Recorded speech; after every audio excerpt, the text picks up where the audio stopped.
sexism and racism, that a white man cannot be a victim of sexism and a white man cannot be a victim of racism because we have institutional power. And yet when you actually look at the stats, certainly on the sexism basis, when 80-something% of women end up in custody of the children, is that not institutionalised sexism against men? But just to play the devil's advocate here, couldn't a radical feminist say that because women have been oppressed for so long, you need to sort of seesaw the other way a little bit and then even out? So do you agree with the statement that two wrongs make a right? Because I don't agree with that. Well, actually they would. Some of them would. Like they have this idea, especially the new wave of atheism, the new wave of feminism, is that the privileges that they do have, like women and children first when a boat is crashing, they want those and they want equality. Yeah, I don't understand the statement, two wrongs make a right. How can two wrongs ever make a right? Well, I'm not a feminist, but their position is that of positive discrimination. So, for example, when you have, in America, they have people from colored communities who are now more likely to get into colleges. And even in this country, like someone that I know, they recently got into King's College London, and because they were Asian, their criteria dropped in terms of, because they were not from a privileged background, right? So that's positive discrimination. So a radical feminist may say, I don't agree with this, but they may say, well, we need that because we've been oppressed so long. How would you respond to that? Well, for a start, I'm in my mid-40s. I have believed in equal rights my entire life. For men and women? For men and women. Right. I do not go around beating up women. I do not go around treading on women's rights. So why should a woman be allowed to come and do the same to me? My son has grown up in a more equal society for women. You know, women have got more opportunity. How has he ever benefited from this patriarchal privilege? I never have. I'll still be discriminating against as a result. So if women are going to be discriminating against other white men because of something that happened, well, the other thing, we're talking about patriarchy. Yes. In 2018, the BBC was celebrating 100 years since women got the vote, or some women got the vote for the first time. Yeah. There was not one mention in all of 2018 on the BBC website that celebrated men getting the vote for the first time. Because in 1918, 5 million men got the vote for the first time, along with 7 million women. So they're talking about living, the society is subjugating women. In 1918 and prior to that, both men and women had a very difficult life. Yeah. Many of them have very, very few rights or privileges. Yeah. Yeah. So, if you actually go around the cemeteries and look at all the young men that died in the First World War, you could pretty much put your hand on your heart and say these men were forced to go out there and they did not have the vote. Yeah. So how is that a patriarchy? Yes. In any Yes, system, I like that. Yeah. in any system where you have got one group of people being privileged over another group of people, how could you have that system where the privileged class are the ones that are homeless as a vast majority? The vast majority of them are military deaths. They didn't have the vote previously. And they had no choice in World War One. They were forcibly they had to go to war. You were shot dead if you did. If you were shell shocked and refused to go back in, they'd kill you. Shot for cowardice. So don't you think men have an argument that in a way patriarchy is justified to some level? I don't think patriarchy is justified at all, because men and women are like yin and yang. When you get them working together, a couple that is working together, two people against the rest of the world, they can achieve whatever the bloody hell they want. We're going for lunch. Coming. Right, But the point is that the feminist Anyway, John, thank you so much, Matt. yeah. Good to speak to you. The feminist issue is an economic one. So could They you? complain about the fact they're not getting equal pay, which is an economic one. They complain about not becoming the director of the company, which is an economic one. So their complaints is they're not becoming they're economically equal men or socially equal Sure. But both of those are false arguments. False, The economic argument is a class issue, it's a capitalist issue. Yeah, yeah. We live in a capitalist society where some people have paid a lot of money and some people have very little money. It doesn't make a difference whether you're a man or a woman. Yeah. There are many women making much, much more money than men that live in the bottom class. So it's an economic issue, that. And the social issue is, what is it that makes a director of a company more important and socially acceptable than a dustman? Can't stop him. A dustman. Sorry, but Some of the ones who may look a bit attractive very soon. because he is making a lot more The noise. hair will fall off. Oh, the one in the back, right. Turn your camera on him. And try No, and but stop no, but he wants the attention. That's why we're ignoring him. He's not coming, he's not just getting this issue. So, with yourself, I want to know about your story of how you lost custody, and why you think that's because of feminism. I think it's the prejudice of the judges. who So, are so very what conservative. what was your case? Sorry, what's your name? David. David, right. So, what's your My wife case? and I had a child. He was a son, and most of the time when he was very young, from a baby up until about the age of 5 or 6, I looked after him more than she did because we're both musicians, and she had a lot more work than I did, so she was out a lot more on tours, and I was at home looking after our son. Right. So in that sense, I did a lot of that work. Then when we split up, her behaviour became completely outrageous. We couldn't stand it long, so we split up. And then everything was fine for the first very short period when she used to say to me, I would never stop you seeing your son. We'll live near close to each other. You can see him as much as we all live. Even though we're not together, we'll see each other, etc. But as soon as she got a boyfriend straight away, that's why we split up. Then when I got a girlfriend about a year later, she got very nasty and started turning my son against me and said I wasn't paying the money, which I was paying, more than enough actually, more than I was directing. And she was saying that I was a Marxist and a bad driver and all this sort of business, which is I'm surprised Marxist. that's quite true. And then she went to court to get this all settled down, and she told the judge the trouble with my husband is a Marxist and he's brainwashing my son, etc., etc., which is absolute rubbish. And back then, being a Marxist was a bad thing.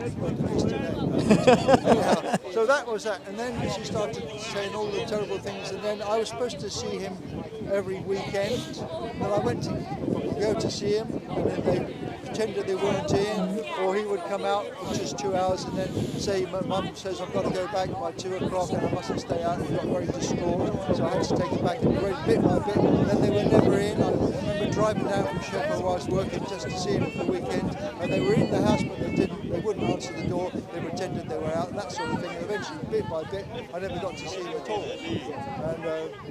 and that's what happened. And then when he got to about the age of, he must have been about 11, I think, he went to school he got a scholarship to a school in Tonbridge. It was a living school, so I never got to see him there either. So I didn't see him at all. Then eventually he was turned against me, and every time I tried to contact him, he said, why did you do this and why did you do that? I said, that's rubbish, I didn't do any of that. And he said, well, you didn't pay the money and all that business. And then, how did the judge get involved then? Well, she said, when we went to court, she said, the judge... So you guys got divorced, right? Yeah, and the judge decided that I was only to see him once every 2 weeks on a Saturday, which was That's yeah. because if you see your children once every week or 2 weeks, you lose all the emotional, you lose contact. It becomes a very artificial situation. Yeah. I take him out and he doesn't want to come out with me anyhow because she speaks both against me all the 2 weeks, and I come up and he doesn't want to be with me. It's an impossible situation. There's nothing you can do about it because you can't counteract that sort of propaganda. That's what it is. No, you can't, especially if it's the mum. It's the mum. And children, it was the same with every child. I mean, you believe your mum. You're close to your mum because your mum gave birth to you. And if your dad is told he's a terrible person, he's mean, and he doesn't pay money, and he's always going off with other women, all sorts of lies, and their son will believe that. That's what happens. Wow. It happens a lot as well. I've heard it many, many times. So in court, the judge ruled in favour of her rather than you. And you think that was because of prejudice? Yeah, because one, he was for a pro-woman anyhow, but secondly, he was being a judge, very right-wing person, a conservative, very reactionary judge. As soon as he hears that I'm a Marxist, that's it. I could see it in his face. He started doing these funny noises at the back of the He's getting some sexual satisfaction out of this judgment he was just about to give. And not only that, he did something really more outrageous. He put a charge on my house of £12,000 to guarantee that I paid the money, which I was paying anyhow, and I was never ever stopping it. But because he put in charge of my house, I couldn't sell my house without having to pay £12,000 to the authorities, because the court fees came to £12,000, and she charged me for her side of the costs. So how would you see this? Are you just one example, or do you think this is like I joined an organisation called Feminist Fathers. The amount of times this happens is just huge. I mean, the vast majority of cases is because of that. The women, the mother turning children against their fathers. I know, of course, there are fathers that don't really awful fathers. Of course there are. They're the same with mothers, drunks, alcoholics, whatever. That's not the case. These are minority cases, but most fathers are usually loving fathers. Yeah. Especially nowadays. It's not like the old days of Victorian times when the fathers couldn't care less about their children. Yeah. Nowadays, there are much fathers who feel the same as mothers do. So how do we fight the idea that the man is automatically evil in any of these situations? Like, how do you fight that at the same time and not come across as somebody who hates women? Because nowadays, if you're anti-feminist, you're anti-woman. I'm against these militant feminists who are taking it out of men, because men is the enemy. Man is the enemy. Yeah, they're not. They're the protectors. Yeah, and it's the society that we live in that's the problem. If we had a really equal society, like for instance, in Cuba and in the old Soviet Union, for instance. Oh, you're a bit of a Marxist. I know, I'm not denying it. It's all right. But the thing is, there are societies, not necessarily Marxist societies, but there are other societies where men and women are different but equal. Yes, you know what I mean? Like a woman staying at home being a housewife is not a bad thing. It's a proper job. And somebody needs to do it. Somebody needs to do It's a it. proper job, and it should be done with pride, and it should be paid. I love that. And it should be as equal as a doctor Yeah. or an engineer. It's harder. It doesn't end. No, it is. Of course, and I was a house husband. I know. You do all the. It's a job, and it's an honourable job. Why should these people say, "Oh, it's not fair. We're not getting equal men. We have to stay at home looking after children. Why can't we be the director of the company?" Why should you be a director of the company, which is a scumbag at the top? I do have no regard for at all. Yeah. I have more regard for a housewife who does a good job. Yeah. It is. It's not equal, but it's equal. It's equal, but it's not the same. Yeah. This is why they don't understand. They're just a lot of these women, like this Me Too movement, automatically men are considered guilty. Yeah. You make a complaint to a man 16 years ago when some man touches up a woman and she just lives with it, fine. She never make a complaint at the time. 16 later, she hears all this thing going on. Oh, I remember that time 16 years ago when so-and-so touched me up. I'm going to put a complaint against him and ruin his life. Why wouldn't they complain at the time? Why didn't they complain at the time? If it actually happened. If it happened at all. Yeah. Because look, my problem is like, you're automatically guilty. That's my issue with men. Yes. That men are automatically guilty because, you know, because all men are rapists. That's what they say. And you know, have you heard their song, the Chilean song? It's that song that's gone viral, and the whole song is about patriarchy, and the man is the rapist, and the man is cruel, and they're blaming us for being born. When men are the protectors of women. Yes.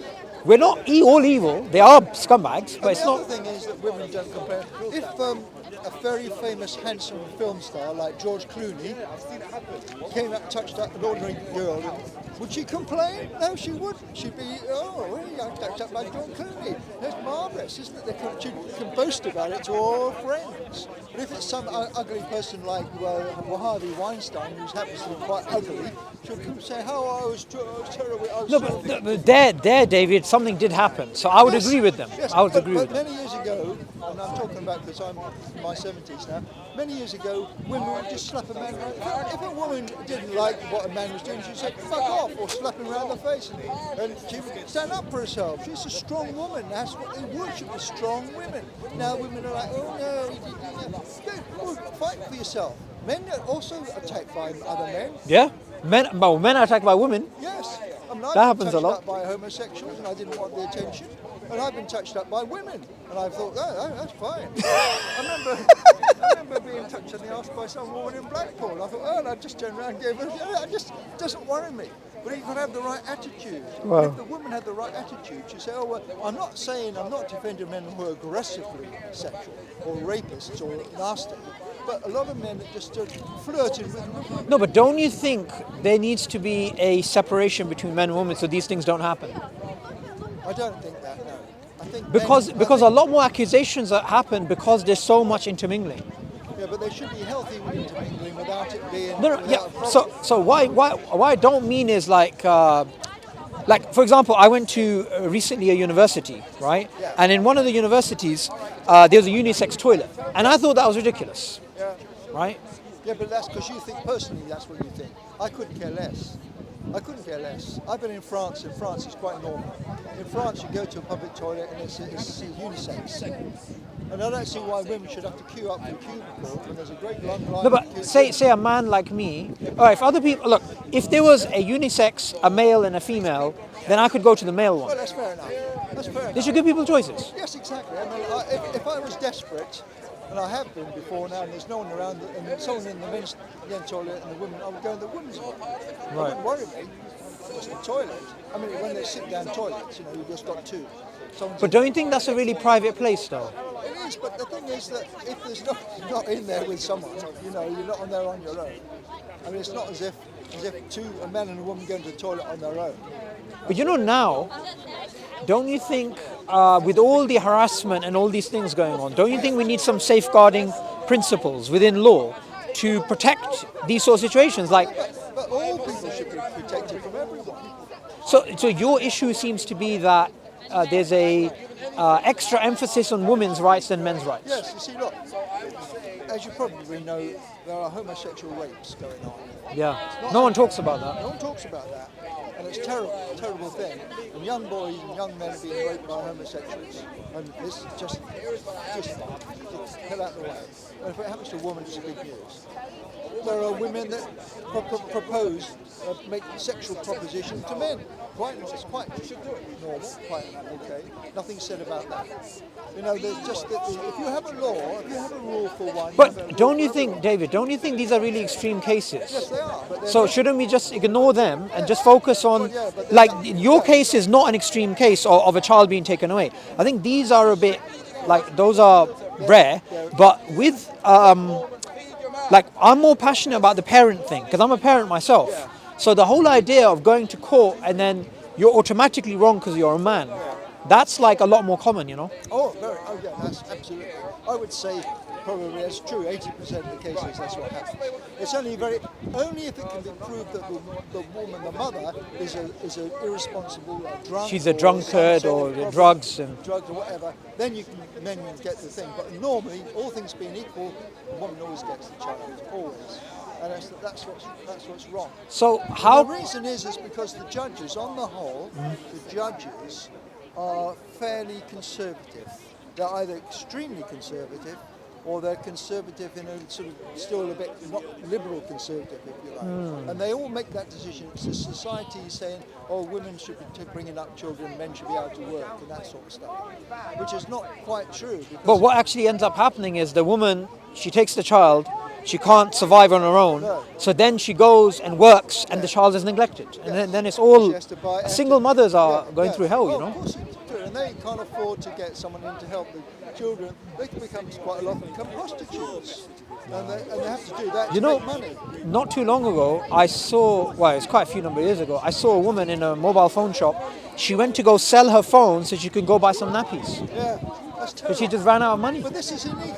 This is what I'm saying. It's a class issue. It should never be the case where finance is the determining factor. I mean, if a woman wants to bring up a family on her own, that's fine. She should be paid by the state to do that. She should be given all the finances required, because the person that's being neglected, the children, are the people who are being punished. Why should the children be punished for the fact that the woman is on her own and being sometimes abandoned by the husband, or whatever, and split up? Yeah. Maybe the case where the husband doesn't want anything to do with the children. That's, in that case, you should be supported. But it should never be a financial issue. If everyone was well off and we lived in a healthy society, these things would never arise.